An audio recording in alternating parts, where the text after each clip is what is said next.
Magic Monday. Magic Monday. Oh, not the camera. Whoops. It's time for magic. It's Magic Monday. Let's crack some packs. Let's see which is the best pick in this pack. Lots of peas, and then hopefully we'll grab some mythics, some rares, some foils, some mutate, alternative artwork goodness. This is a simulation of you being in a draft. Which card would you pick as if it was your first? Okay, so first up we have Gusts of Wind. It's not great. Yeah, it's not great after reading it. You can only target your opponent's stuff, and for 4 mana, because you're not always going to have a flyer out, it's not really going to be worth it. Even though it does draw a card. I'm pretty sure we'll get a better card in this pack. And we've got one straight away. Raking Claws. Target creature gains double strike until end of turn and cycling. This has won me more games than I can count in limited. Nice little combat trick, and you can cycle it away if you don't have the attacking strategy to implement at that time. Deep breath. Okay. That deep breath didn't help. Drannith Healer up next. A decent cycling card, gains you a little bit of life. However, Raking Claws is a better version of that. A Whisper Squad. We haven't seen actually too many of these, and you're meant to be getting lots of them onto the battlefield at the same time. So what we have is a 1 mana 1/1 that you can search for. You can search for the same name card and put it onto the battlefield. It's neat that it does go onto the battlefield, and it's decent for sacrifice builds, but it's not going to win us our first pack. Humble Naturalist. Quite nice fixing for any creature card that you might be splashing. The artwork is pretty gorgeous. It's actually got all, just a couple of the mutate creatures, the Porky Parrot, and I think that's a Frost Lynx, potentially, or the Vulperket, if I said it right. I don't know what that is.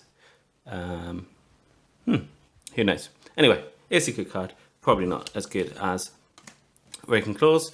This is not great. Mass power reduction. It's more narrow because you're not guaranteed that your opponent's going to attack with lots of creatures, but it is nice that it has a cycling clause. Survivor's Bond. Return target human and or non-human creature card from your graveyard to your hand. It could potentially be pretty good.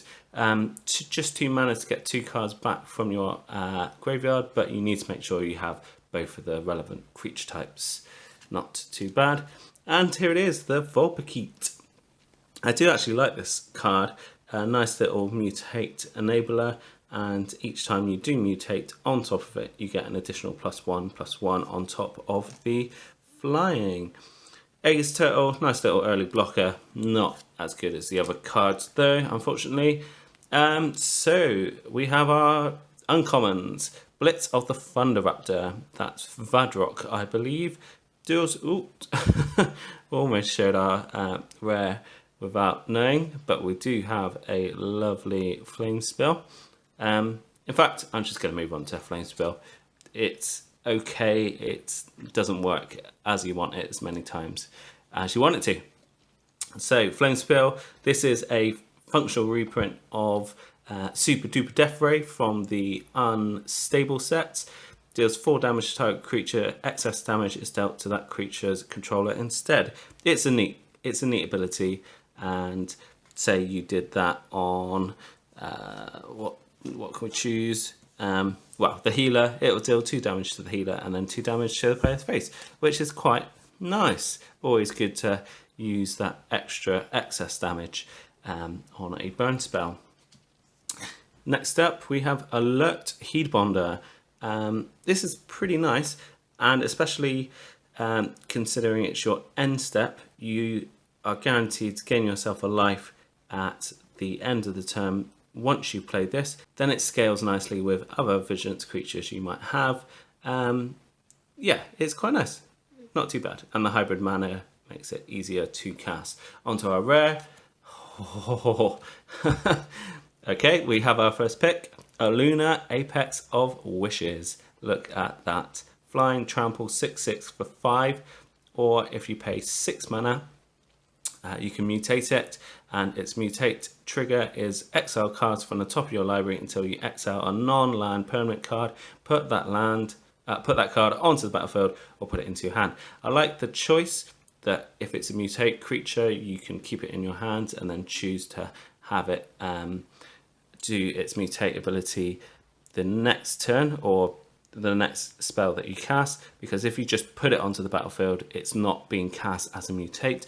But that search of your deck, you can keep going until you get any non-land permanent creatures, enchantments, artifacts, planeswalkers. This is a pretty nasty card the more times you mutate it. And if you picked this, ooh, I think there's a 4 on there as well. You see the bend? If you pick this, you are going to go all in on that theme for the rest of your picks.